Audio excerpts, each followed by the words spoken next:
What's cracking, Kurt the Car Guy viewers? Kurt the Car Guy coming back at you today. Today we got a little welding project to do, so follow me along and let's go through it together. So sitting here before you is the bottom to my beautiful 20-gallon steel drum, basically converted into a shop vac. As you can tell, she got some speed holes in her. She's getting a little thin in some spots. So today, I'm just going to go through with the welder and see if I can fill in a lot of these little holes here. And you can see that some of them are tiny, and other ones, let's just say, I'm going to use my pinky for comparison, they're getting a little big. So we're going to use the Harbor Freight welder today, set her on minimum, and then hope that we can seal some of these up without making them too much bigger. So follow me along and maybe you'll learn something along the way, or maybe you'll learn what not to do instead. Alright, sorry I got you guys in such a weird position, but I gotta say NASA engineers would be really proud of my camera rigging right now. Anyways, let's get back to the video before my camera decides to fall. So anyways, got the bottom of the barrel here. Pretty simple process for most people if you know how to weld. I'm going to try just like stitch welding at first on some of these smaller holes, like probably this little one right here. We'll see how it goes. Alright, cats are in the house, PPE is engaged, well, most of the PPE that I have at least. So, but in Wisconsin in the winter, we don't get much sunlight, so you get your vitamin D through your welder instead. Let's see if we can't fry some of this. Alright, on. Oh, and by the way, I'm using 030 flex core wire. I'm sure you could tell I'm doing flex core because I don't have the giant gas bottle dragging around. But anyways, you didn't click on the video to listen to me rant. You came to watch me weld this and fail at it miserably. So let's get on, shall we?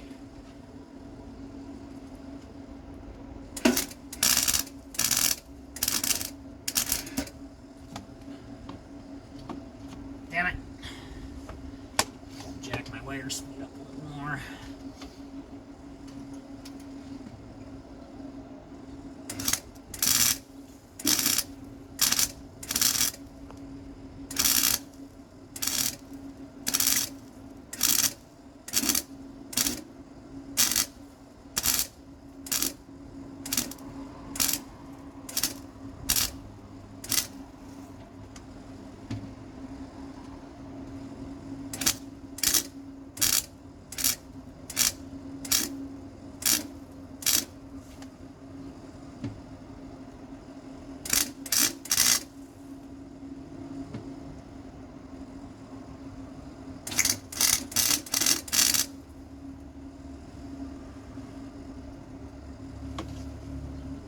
Not bad.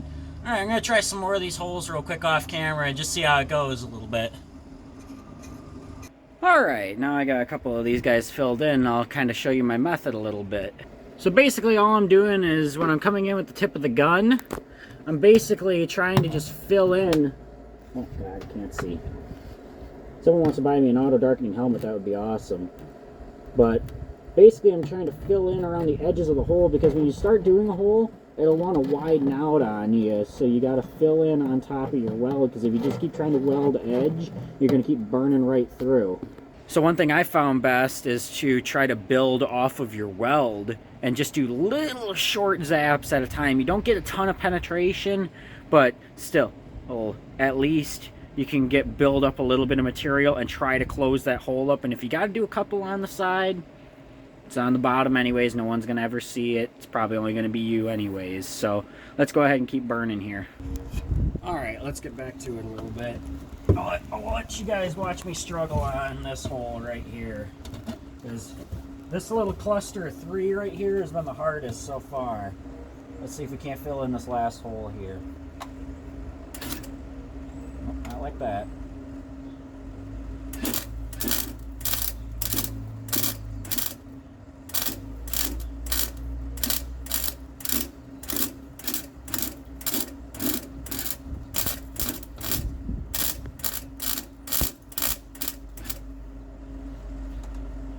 Come on.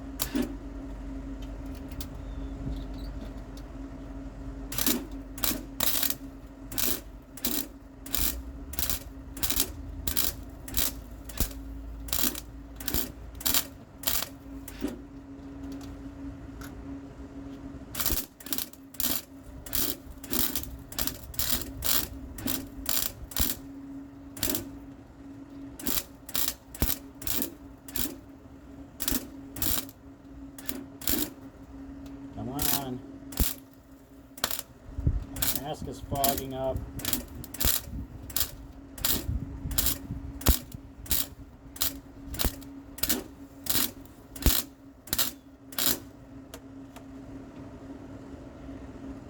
Ah, almost got it.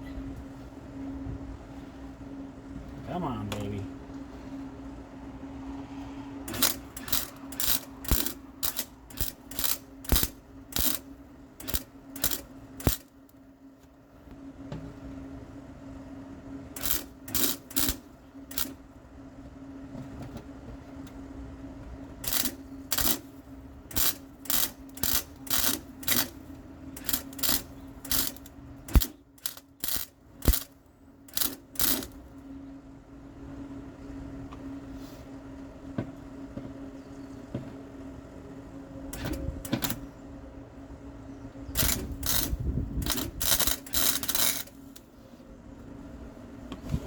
Oh, God, my knees.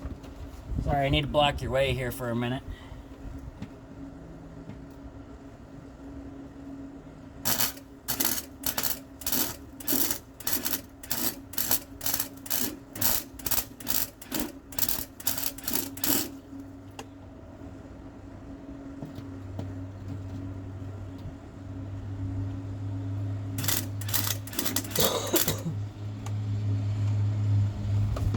Woof.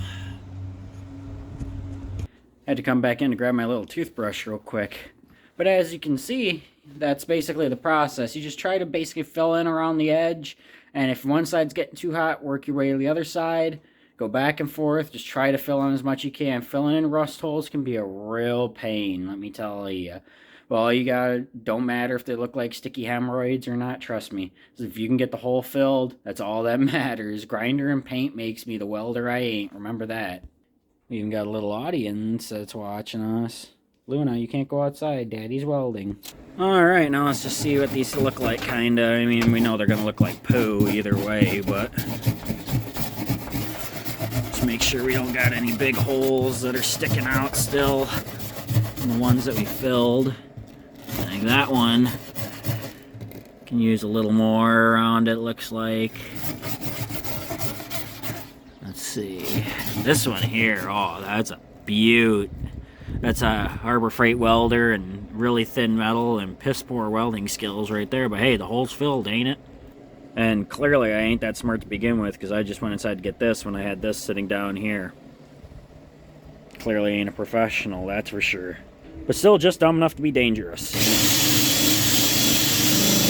Hey guys, so I'm going to pause the video right here because after doing a lot of the welding on the barrel, it turns out there's just way too many pinholes and things. So my plan is I'm going to get some of that rubber sealant from the hardware store hopefully soon, and then I'm gonna make a video on coating the bottom and the inside of the barrel. So make sure you stay tuned to Kurt the Car Guy, check that out. Once again, I always appreciate everybody clicking on these videos, and if you feel so inclined, hit that subscribe button if you like my mockery of all things metal and cars and electronics and such. It really helps me out a lot, and if you can, just please give me that thumbs up too. It really helps the channel so much, more than you can believe. But anyways, this is Kurt the Car Guy, hoping y'all have a wonderful rest of your day.